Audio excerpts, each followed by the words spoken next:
আমি আপনি, আমাদের মেয়েরা, আমাদের ছেলেরা, আপনি আমি এখন ফেসবুকে পোস্ট দেই, ও যখন একটা গান গায় অথবা ও যখন ছোট্ট বয়সে নাচানাচি করে, আপনি খুব প্রাউড ফিল করে লেখেন, মাশাল্লাহ আমার মেয়েটা কত সুন্দর নাচছে।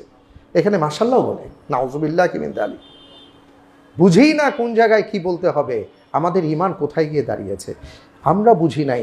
হাদি বুঝতে পেরেছিলেন যে কালচারাল আগ্রাসন চলছে, এটার বিপরীতে আমাদের কাজ করতে হবে। এই জন্য তিনি কালচার নিয়ে কাজ করেছেন। সম্মানিত ভাইয়েরা আমার, আরেকটা বিষয়ে আমি, কারণ আপনার আমার সময়টা তো খুব মূল্যবান, যতটুকু সময় পেয়েছেন ততটুকু সময় মূল্যবান। আল্লাহ রাব্বুল আলামিন বলেছেন কারো কারো ক্ষেত্রে, মান আমিলা সালিহাম মিন যাকারিন আও উনসা ওয়া হুয়া মুমিন ফালানুহইয়ান্নাহু হায়াতান তাইয়্যিবা। মুমিন নারী আর পুরুষের মধ্যে যারা ঈমানদার, যারা ভালো কাজ করে, ওই ভালো কাজগুলোর মাধ্যমে আমি তাদেরকে বাঁচিয়ে রাখি সমাজের মাধ্যমে। যেমন আপনি দেখেন, হাদি কয়দিন জীবন পেয়েছেন, আবরার কয়দিন জীবন পেয়েছেন, অ্যাডভোকেট আলিফ কয়দিন জীবন পেয়েছেন। এইভাবে যারা দেশের জন্য, সমাজের জন্য রক্ত দিয়েছেন, আপনি দেখেন যে এক হাদি এই অল্প বয়সে যা করে গেছে, এমন 100 মানুষ তার জীবন দিয়ে তা করে যেতে পারেন নাই।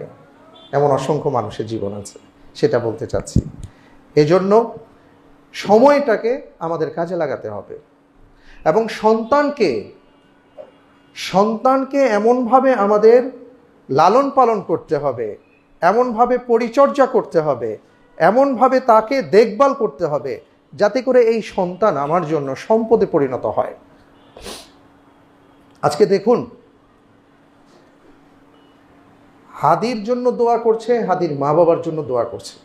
হাদির বাবার জন্য, হাদি যখন তার বাবার কথা বলে, সে বলে যে আমার সকল শক্তি বা সাহসের সঞ্চয় ছিলেন আমার বাবা। তিনি ঝড়ের রাতেও ফজরের সময় মসজিদে চলে যেতেন, যে কারণে বাংলাদেশ নতুন একটা কালচার পেয়েছিল যে ফজরের নামাজের পরে ইলেকশনের ক্যাম্পেইন হতে পারে। মসজিদের সামনে ছেলেটা দাঁড়িয়ে দাঁড়িয়ে তার হ্যান্ডবিল দিয়েছে। এটা বাংলাদেশ এই চিত্র কবে দেখেছে এর আগে? এই জন্য বলেছি, হাদিরা এইভাবে হুটহাট জন্ম নেয় না, তাদেরকে গড়ে তুলতে হয়। তার মা বাবা তাকে সেইভাবে গড়ে তুলেছিল। আমরা আমাদের সন্তানদেরকে তো গড়ে তুলতে হবে, নয়তো সম্পদের জায়গায় বোঝা হয়ে যেতে পারে, আপনার আমার জন্য আযাব গজব হতে পারে। পারেটা ভাই, হাদিকে যেই লোকটা, যেই খুনিটা হত্যা করেছে, আজকে তার মা বাবার কথা চিন্তা করে দেখেন। তার 14 গোষ্ঠী এখন বিপদের মধ্যে আছে না? এই সন্তান তার জন্য এখন কি সম্পদ হলো না বোঝা হলো? এই সন্তান তার জন্য নিয়ামত হয় নাই, এখন এই সন্তান তার জন্য গজবে পরিণত হয়েছে। এই জন্য আমি বলবো যে সন্তানকে, এই বৃক্ষটাকে ভাই আপনার লালন পালন করতে হবে, আপনাকে পরিচর্যা করতে হবে। তা আমার কথাটা আজকের মূল প্রতিপাদ্য যেটা ছিল খুতবার, যে এই যে বাচ্চাগুলোর ছুটি হয়েছে, এই বাচ্চার ছুটিটাকে আপনি কিভাবে কাটাচ্ছেন? আমাদের কিন্তু কোনো প্ল্যান থাকে না। আমরা চিন্তা করি ছুটি হয়েছে 15 দিন, 20 দিন, 1 মাস, চলো ঘুরে আসি, চলো ওখানে যাই, এখানে যাই, খাও দাও, মাস্তি করো, মজা করো, এইভাবে আমরা সময় কাটাচ্ছি। কিন্তু ইসলাম তো এটা বলে না। ইসলামের প্রত্যেকটা কাজ, প্রত্যেকটা কর্ম আপনাকে প্ল্যান ওয়াইজ করতে হবে। আপনাকে সুনির্দিষ্টভাবে প্ল্যান করবেন, সেই প্ল্যান মাফিক যদি আপনি করেন তাহলে আপনি ফলাফল পাবেন। তো এই কারণে ইসলাম আমাদেরকে কিছু বিষয় বলে, সেটাই আমি আজকে আপনাদেরকে বলতে চাচ্ছিলাম। যেমন মনে করেন, প্রথমত যেটা বলবো, আপনারা তো ঘুরতে যান, অনেকেই বাচ্চার ছুটিতে ঘুরতে যান। আপনি কোথায় ঘুরতে যাবেন? যদি আপনি সিঙ্গাপুর, লন্ডন, আমেরিকা ইত্যাদি চিন্তা করে থাকেন, সমস্যা নাই, কিন্তু তার আগে আমার কথা হলো যে ওকে দেখেন একটু কাবাকে স্পর্শ করিয়ে নিয়ে যেতে পারেন কিনা, যদি আপনার তৌফিক থাকে। আপনি যদি সিঙ্গাপুরের কথাই চিন্তা করেন তাহলে ওটাকে বাদ দিয়ে আপনি কাবায় চলে যান। ওর ঘোরাও হবে, আল্লাহর ঘর চেনা হবে, আল্লাহ রব্বুল আলামিন সম্পর্কে ওকে 2-4টা কথা বলতে পারবেন এবং মালিকের সাথে সন্তানের সম্পর্ক তৈরি করে দিতে পারবেন। এই চিন্তাটা করতে পারলে ভালো হয়। এরপরে আপনি যা করেন, আপনি অন্য কোথাও নিয়ে যাবেন। আচ্ছা, অন্য কোথাও যে নিয়ে যাবেন সেখানেও কিন্তু ইসলাম আপনাকে আমাকে পরিকল্পনা দিয়েছে। সুবহানাল্লাহ। কুল সিরু ফিল আরদ সুম্মা আনজুরু কাইফা বাদাআল খালকি সুম্মা আল্লাহু ইউনশিউন নাশাতাল আখিরা। পৃথিবীর অনেক রাষ্ট্রে আমরা যাই, অদ্ভুত সুন্দর সুন্দর দৃশ্য আমাদের চোখের সামনে ভাসে। প্রকৃতির এই সৌন্দর্য দেখে আমরা হারিয়ে যাই, আমরা ছবি তুলি, আমরা অন্যকে দেখাই, আমরা ওয়াও বলি, হাই বলি, কত কিছু বলি, কিন্তু আমরা সুবহানাল্লাহ বলি না। অথচ আল্লাহ তাআলা বলেছেন যে আমার সৃষ্টি দেখো, আর দেখো যে আমি কিভাবে সৃষ্টি করেছি। এটা তোমার জন্য চিন্তার খোরাক যোগাবে। আপনি আপনার সন্তানের মাঝে এই শিক্ষাটা দিয়ে দেন, দেখো বাবা, আল্লাহ তাআলা এই নিখিল বিশ্বকে কত সুন্দর করে সৃষ্টি করেছেন। কোথাও পাহাড়, কোথাও সমুদ্র, কোথাও হ্রদ, কোথাও ঝর্ণা, কোথাও মরুভূমি, এক এক জায়গায় এক এক রকম সৃষ্টির বৈচিত্র্য আল্লাহ তাআলা তুলে ধরেছেন। বাবা, এগুলো দেখো, এগুলো শেখো। অথবা আপনি এমন কোথাও নিয়ে গেছেন, কোনো নগরী ধ্বংস হয়ে গেছে, ওটার পাশ দিয়েও যাচ্ছে, ওকে আপনি শিক্ষা দেন যে বাবা দেখো, যে এর পাশ দিয়ে, যে এলাকার পাশ দিয়ে যাচ্ছে, এই এলাকাটা এমন পাপে নিমজ্জিত ছিল, আল্লাহ তাআলা তাদেরকে ধ্বংস করে দিয়েছেন। সুতরাং পাপে থাকা যাবে না, পাপ করা যাবে না, পাপ করলে আল্লাহ ধ্বংস করে দেন। অর্থাৎ আপনি সফরই করবেন, আপনি ওকে নিয়ে ঘুরতেই যাবেন, বেড়াতেই যাবেন, কিন্তু এটাও একটা পরিকল্পনা মাফিক হোক, যেটা ইসলাম আমাদেরকে শিক্ষা দেয়। এই চেষ্টাটা আমরা করতে পারি। এরপরে আমি যেটা বলতে চাই সেটা হলো যে যদি বাসায় থাকে তাহলে কি করছে? ও কি কোরআন পড়তে পারে? আপনি কি ওকে এতটুকুভাবে তৈরি করেছেন যে আপনার জানাজার সালাতের ইমামতি ও করবে? এতটুকু ওর জ্ঞান আছে কি না? যদি না থেকে থাকে তাহলে এটা আপনার জন্য আফসোসের কারণ। আপনি যেমন চান যে আমার সন্তান আমাকে বাবা বলে ডাকবে, আমাকে মা বলে ডাকবে, তাহলে এটা কেন আপনি চাচ্ছেন না যে আমার সন্তান আমার সলাতুল জানাজা পড়াবে? আমি তো এটা খুব পছন্দ করি। আমি যখন শুনি যে কেউ মারা গেছেন, তার ছেলে এসে বলছে যে আমি সলাতুল জানাজা পড়াতে চাই, তার হক বেশি। আমি তো চাই যে এটা আমার প্রত্যেকটা ভাই বোন এখানে যারা আছেন, প্রত্যেকের সন্তান অন্তত এতটুকু শিক্ষা লাভ করুক, দ্বীনের যে মৌলিক জ্ঞান সে লাভ করুক, কোরআন অতটুকু পড়তে পারুক যতটুকু তার না পড়লেই নয়, সহিভাবে পড়া শিখুক, বুঝে পড়ুক, এবং যেগুলো মৌলিক ভিত্তি আছে ইসলামের সেই সম্পর্কে তার জ্ঞান অর্জিত হোক। আপনি যদি সময় না পেয়ে থাকেন, এই ছুটির সময়টা কাজে লাগান, ওকে এই শিক্ষাটা দেবার চেষ্টা করেন। এটা আপনার জন্য সম্পদ হবে, বিশাল বড় সম্পদ হবে।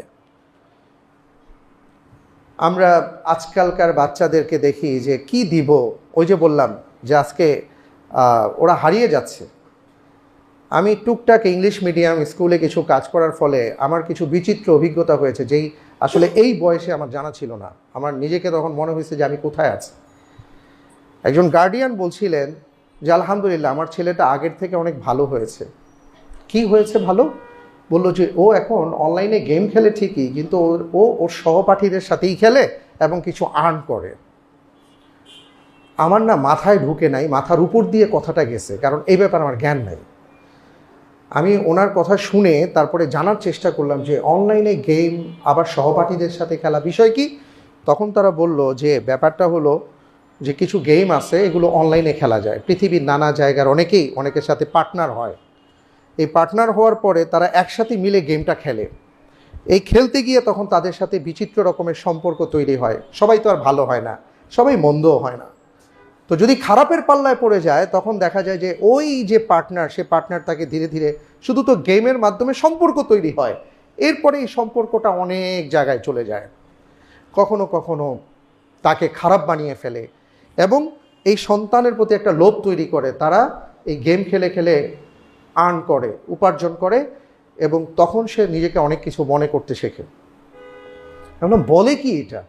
তো এখন তার সন্তান ভালো হয়েছে মানে আগে নানা জায়গার বিদেশিদের সাথে মিলেমিশে খেলতো, এখন এতটুকু ভালো যে তার স্কুলে যারা পড়ে তাদের সাথেই এখন সে মিলেমিশে খেলে। সে হয়তো ধানমন্ডি থাকে, আরেকজন হয়তো গুলশান থাকে, এখন দুইজন পার্টনার হয়েছে, এতটুকু ভালো হয়েছে।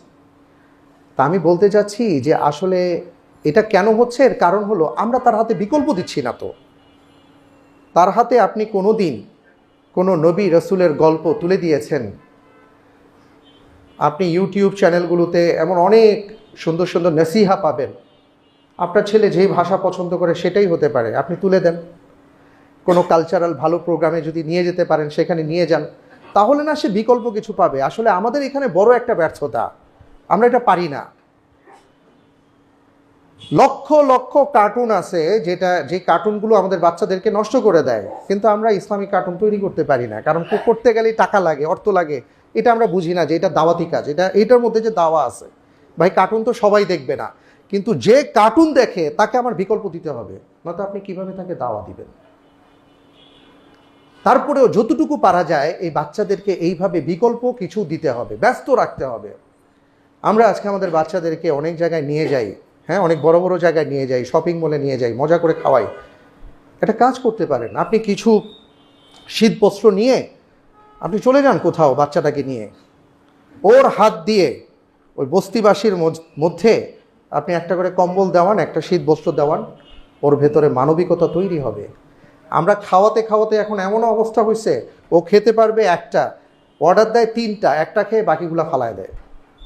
ওখান থেকে যদি ওকে নিয়ে আসতে হয় তাহলে এইভাবে ওকে শিক্ষা দিতে হবে যে বাবা তুমি তো কত ভালো আছো, আল্লাহ তোমাকে কত ভালো রেখেছেন, কত উত্তম জীবন দিয়েছেন। বাবা দেখো কিভাবে বস্তির মানুষ বসবাস করে, এইভাবেও বসবাস করে, তুমি দেখো এটা। আপনি দেখান ওকে, আপনি ওকে কবরস্থান নিয়ে যান, যে এরা সব বড় বড় মানুষ ছিল, সবাই আজকে কবরে শায়িত হয়ে গেছে। বাবা আমাদেরকেও আসতে হবে, তোমাকেও আসতে হবে, এই জন্য দুষ্টুমি করা যাবে না, অন্যায় করা যাবে না, শেখান। আজকে পারিবারিক বন্ধন ভেঙে চুরে চুরমার হয়ে গেছে। রাসূল সাল্লাল্লাহু আলাইহি ওয়াসাল্লাম যেখানে সিলাতুর রহিমের কথা বলেছেন, যে কেউ যদি চায় তার রিজিকে বারাকা হোক, হায়াতে বারাকা হোক, কেউ যদি চায় সে জান্নাতে যেতে চায়, তাহলে সে যেন রক্তের বন্ধন অটুট রাখে।